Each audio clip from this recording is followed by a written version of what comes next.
तो आइए दोस्तों, बनारसी होलो एक सुनाता हूँ, जिसको लास्ट तक जरूर सुनिएगा और अपना प्यार दिला दीजिएगा। पिया होलिया खिले रघुबीर, संग सिया जनक लली। पिया होलिया खिले रघुबीर, संग सिया जनक लली। अरे के कर हाथे कनक पिचकारी, के कर हाथे कनक पिचकारी। कनक पिचकारी, कनक पिचकारी।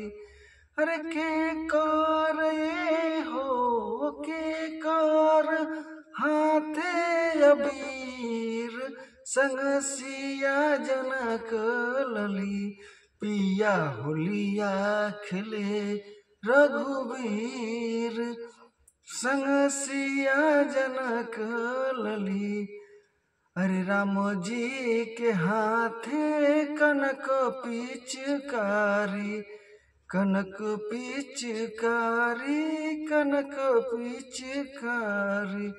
अरे लक्ष्मण के हो, लक्ष्मण हाथे अबीर, संग सिया जनक लली। पिया होलिया खिले रघुबीर, संग सिया जनक लली। के कर भीजिल पीता पीताम्बर, के कर भीजिल पीता पीताम्बर। के कर ये हो, के कर भिजिला शरीर, संग सिया जनक लली। पिया होलिया खिले रघुबीर, संग सिया जनक लली। अरे राम के भीजेला पीता पीताम्बर, राम जी के भीजेला पीता पीताम्बर।